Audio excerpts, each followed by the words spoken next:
Hello मेरे सभी साथियों, नमस्कार, जय हिंद, जय भारत। आज हम बात करने वाले हैं रेलवे ग्रुप डी के बारे में।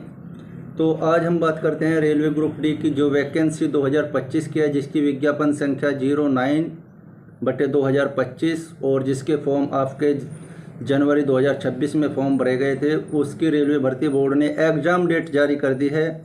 तो आप सभी का एग्ज़ाम जो है 3 अगस्त से चलकर 3 अगस्त 2026 से स्टार्ट होगा और 21 अगस्त 2026 तक आपका एग्ज़ाम चलेगा। और मैं सभी कैंडिडेट्स को बता देना चाहता हूं, अब आपके पास 20 से 25 दिन का समय बचा हो और इस 20 से 25 दिन के समय में बचे हुए में आप किस तरीके से अपनी तैयारी को बेहतरीन कर सकते हैं और अपने नंबर जो हैं बढ़ा सकते हैं। तो ये वीडियो देखो, मैं साफ बता देता हूँ, किसी कैंडिडेट्स को बुरी भी लग सकती है बात। जो बच्चे न्यू हैं, बिल्कुल सोच रहे हैं कि हम 20 से 22 दिन में एग्ज़ाम निकाल दें, तो भाई देखो, मैं अपनी तरफ से बताता हूँ, ऐसा तो संभव नहीं है। क्योंकि आप लोगों ने देखा होगा कई साल तक लोग मेहनत करते हैं, उनका सिलेक्शन तब भी नहीं हो पाता। और जो पढ़ने वाला बच्चा है 1 साल के अंदर मेहनत में अपना सिलेक्शन ले लेता है। हाँ, उन बच्चों के लिए वीडियो बहुत इम्पोर्टेंट रहने वाली है। जो बच्चे अपनी तैयारी में अपना सिलेबस 50% या 60 या 70% सिलेबस पूरा कर चुके हैं, उन बच्चों के लिए वे अपने नंबर इंक्रीज कर सकते हैं। उन बच्चों को हम बताएंगे कि आगे क्या करना है। और जिनका 30-40% सिलेबस बाकी बचा है, वो अपने नंबर इंक्रीज कर सकता है। तो आज हम बताने वाले हैं मेरे साथियों कि उनको करना क्या है।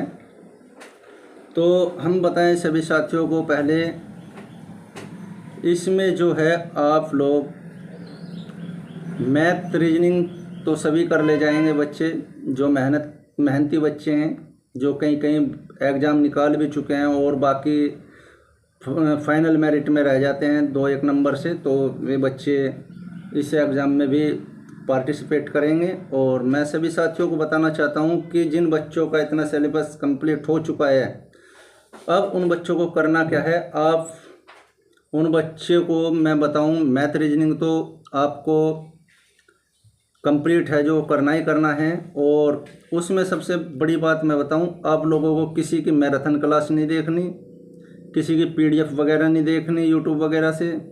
आपको जो पढ़ना है, आप अपनी एक बुक लीजिए, बुक से आप अपनी तैयारी करिए। PDF वगैरह के चक्कर में, मैराथन क्लास के चक्कर में मत पढ़िए, क्योंकि 5-7 घंटे की आपकी मैराथन क्लास आएगी। मैराथन क्लास आपको 102 क्वेश्चन आपको फंसने को मिल सकता है। वो 5 से 7 घंटे आपके जो हैं वेस्ट हो जाएंगे, यानी ख़राब हो जाएंगे। तो ऐसा आप लोगों को बिल्कुल नहीं करना है। तो सभी साथी जो है किताब से पढ़ें और साइंस की अच्छी तैयारी करें। साइंस की आप कोई स्पीडी वगैरह की बुक ले लीजिए साइंस की, उससे आप अपनी बेहतरीन तैयारी कर सकते हैं। और जब आपके पास 10 दिन बच जाएं, तो उन 10 दिनों में आप मॉक टेस्ट लगाइए, मैथ का भी, रीजनिंग का भी और स्टैटिस्टिक्स का भी, GK का भी और साइंस का भी। तो आप अपने नंबर बढ़ा सकते हैं।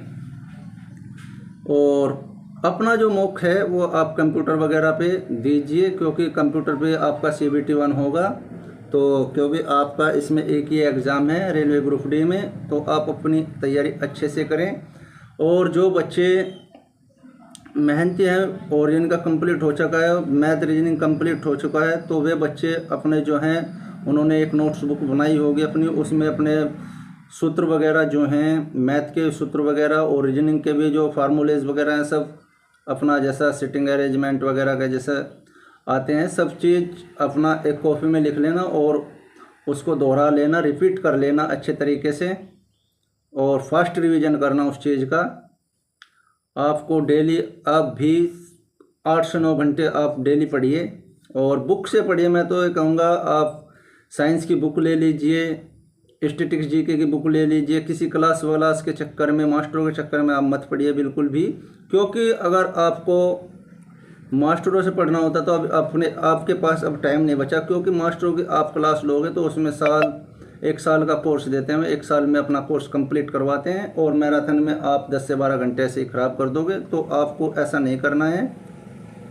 और मैं बताऊं, आप लास्ट के 10 दिन में आप मॉक टेस्ट लगाइए, आपके नंबर बढ़ेंगे, 100% बढ़ेंगे। और बुक से ज़्यादा पढ़िए। और करंट अफेयर जो आप तैयार करोगे, 1 साल की करंट अफेयर आप तैयार कर सकते हो। करंट अफेयर के लिए मैं आपको बुक बता देता हूँ, उससे आपको सारे क्वेश्चन देखने को मिल जाएंगे। स्पीडी की लूसेंट ले लेना 1 साल की, उससे आप लोगों को, उसमें आप लोगों को करना क्या है, योजनाएं वगैरह, जैसे राज्यों की योजनाएं वगैरह चला दी। और योजनाएं वगैरह भी उधर साइड की देखिए, अरुणाचल प्रदेश, आंध्र प्रदेश, इधर के जो हैं स्टेट, उधर की योजनाएं देखिए, केरल वगैरह, इधर साइड के दक्षिण साइड के आप जो है उधर राज्यों की योजनाएं वगैरह, और जो देश विदेश में घटनाएं हो रही हैं उनसे इम्पोर्टेंट, और जो आप लोगों के नए मंत्री बने हैं, मुख्यमंत्री बने हैं, उस चीज़ों को आप रिपीट कीजिए। राजधानी वगैरह जो हैं 1-2 क्वेश्चन आपको देखने को मिल जाएगा, तो राजधानी वगैरह भी आप याद करिए। और दूसरे देशों में जो घटनाएं हो रही है, जैसे परमाणु निरीक्षण होता है, परमाणु का आविष्कार किया जाता है, उसका सफल परीक्षण किया जाता है, उन चीज़ों को भी आप देखिए कि 2025 में कौन कौन से परीक्षण किए गए हैं सफल, उन चीज़ों को भी आप याद कीजिए, क्योंकि ये महत्वपूर्ण टॉपिक होते हैं आप लोगों के लिए। तो महत्वपूर्ण टॉपिक आपको छोड़ने नहीं है बिल्कुल भी। और साइंस और करंट अफेयर आप लोगों को इन पर काफ़ी मेहनत करनी है, क्योंकि रीजनिंग और मैथ तो सभी बच्चे कर ले जाते हैं। तो आप अपने नंबर 80, 85, 90 तक आप पहुंचा सकते हो। और आपको फर्स्ट रिवीजन करना है। एक बुक से आपको कम से कम डेली के आप जो है 500-600 क्वेश्चन एक दिन में पढ़ सकते हो। और अभी आपके पास कितने दिन हैं, मानने की बात है आपने एक दिन में 500 क्वेश्चन पढ़े, 500 क्वेश्चन पढ़े, और अभी आपके पास बचे हैं 20 दिन, तो आप 10,000 क्वेश्चन पूरे कर सकते हो। और मैथ और रीजनिंग का मैंने बताया कि फार्मूलाज वगैरह एक बुक्स में लिख लीजिए, और उन्हें जिस टाइम जाओ उस टाइम उन्हें लिख के जाना। और जो इम्पोर्टेंट टॉपिक है मैथ के भी, जैसे परसेंटेज, प्रॉफिट एंड लॉस, और आपका रेलगाड़ी वाला चैप्टर हो गया, चक्रवृद्धि ब्याज, साधारण ब्याज, इन चीज़ों से आप अच्छे से मेहनत करिए, और जो है आपके नंबर ज़रूर बढ़ेंगे। तो भाई मैंने आपको बुक बता दी है, और आपको तैयारी अपने हिसाब से करनी है जैसे बच्चे करते हैं।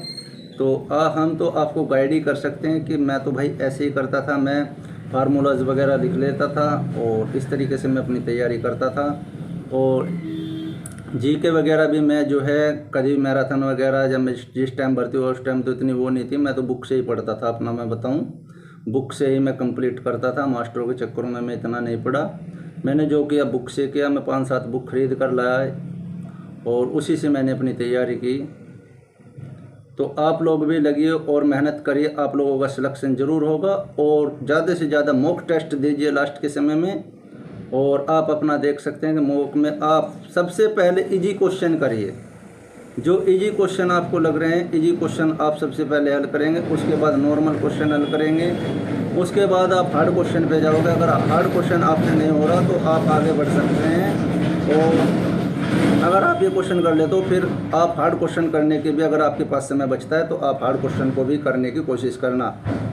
ऐसा नहीं कि पहले ही आप हार्ड क्वेश्चन पे मंड गए, डिफ़िकल्ट क्वेश्चन पे मंड गए, और आप उसमें आपका समय बेकार होगा, टाइम वेस्ट होगा और आपका सिलेक्शन रुक जाएगा।